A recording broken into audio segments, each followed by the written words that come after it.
मैं आगे बढ़ रही हूँ। मैं गुरचरण सिंह ग्रेवाल साहब का रुख करूंगी। ग्रेवाल सर, मैं आपसे जानना चाहती हूँ, ये राहुल गांधी ने जिस तरीके के बयान दिए सर, पगड़ी को लेकर, कड़े को लेकर, उसके बाद अब पन्नू की तरफ से वो जो चिट्ठी आ गई है, वो कह रहा है देख लो जी, खालिस्तानी रेफरेंडम की जो हम बात करते हैं ये तो उसी पर मोहर लग रही है। सर, ये सिखों का नुकसान राहुल गांधी ने कर दिया वहां जाकर विदेश में इस तरीके की बातें करके।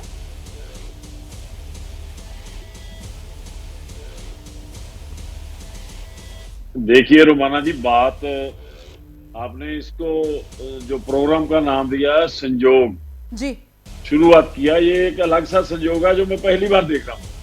ये पहली बार मीडिया पे चल रहा है, नेशनल मीडिया पे चल रहा है कि दो गठजोड़ है हमारे, एक इंडिया है गठजोड़, एक एनडीए है, दोनों अपना जोर आजमाई कर रहे हैं कि हम सिखों के हितैषी हैं। ये दिन आज देखा है मैंने, मेरे को बड़ी खुशी है। एक बात। दूसरी बात, मैं सिर में पगड़ी बांधी हुई है, इस बात का मतलब ये मत निकालिए, हमारे देश में रिवाज है कि पगड़ी बांधने वाला वो तो खास तौर पर जो सैफरन पहनता है उसको खालिस्तानी बोलते हैं। मैं कोई खालिस्तानी नहीं हूँ, मैं किसी खालिस्तानी जथेबंदी का आदमी नहीं हूँ।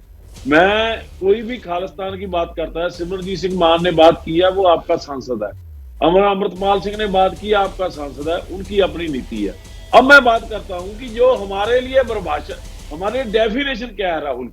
हाँ जी। राहुल की डेफिनेशन ये है कि उसकी दादी इंदिरा गांधी ने दरबार साहब पे हमला किया, जो देश के टैंक तो बॉर्डर पे थे उनको दरबार साहब में ले गए, उनसे घोड़ों के साथ वो अकाल तख्त को ढाया और दरबार साहब में गोली लगाई गई, ये उसकी दादी ने किया। और राहुल के बाप ने जो उन्होंने बोला था कि सरदार की बेटी गद्दार की बेटी का नाम दिया, और उन्होंने कहा बड़ा दरख्त गिरता है तो धरती हिलती है, उन्होंने कहा कि धरती तो हिलेगी और जो कुछ हमने किया है वो जायज है। और उसके बाद में राहुल आते हैं। मैं ये बताना चाहता हूं कि कांग्रेस पार्टी ने सिखों के लिए बहुत सारा जद्द किया है। इत्तेफाकन ये बात बन गई, अब इत्तेफाकन बन गई कि वो सिखों के खिलाफ तो हैं, सिख उनको दुश्मन मानते हैं, लेकिन जो वो बात कर रहे हैं उसके लिए हमारे को चर्चा करनी चाहिए। वो बात जो कर रहे हैं उसमें कहीं ना कहीं दम है। हमारे गुरुद्वारे को गुरु ग्रंथ साहब जी डांगमार में गुरु ग्रंथ साहब जी को निकालकर गली में रख दिया जाता है, और पगड़ी का मसला आता है और कड़े का मसला आता है, नीड का टेस्ट होता है, सेंटर देता है, वो इस पर ध्यान नहीं रखती। हम उनके साथ हमारा संबंध था, उस समय जो अच्छी बातें हुई उसको छोड़ूंगा नहीं। जो जगदीश टाइटर जो बगल में बैठता है राहुल के, जो सिखों का कातिल है, उसके वो उसको अंदर किया, उसके ऊपर पर्चा हो गया, सज्जन कुमार अंदर है, करतारपुर का कॉरिडोर बना, इसके लिए मैं बोलूंगा कि सही हुआ।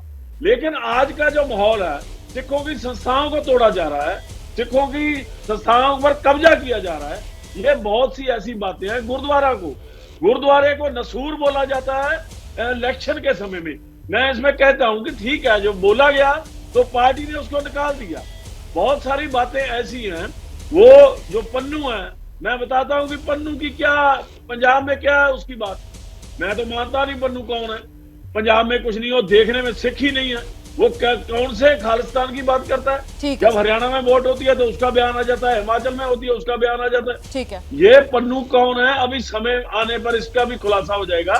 लेकिन ग्रेवाल साहब, आप ये कह रहे हैं कि राहुल गांधी और उनकी पार्टी का इतिहास ऐसा है कि उन पर हमें विश्वास नहीं है, लेकिन साथ ही साथ आज के हालात को लेकर आप कह रहे हैं कि राहुल गांधी ने जो बातें रखी हैं वो आपको सही भी लग रही है ना? यही है ना?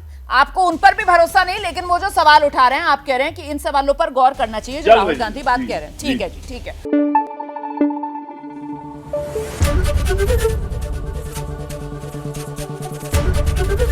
एबीपी न्यूज आपको रखे आगे।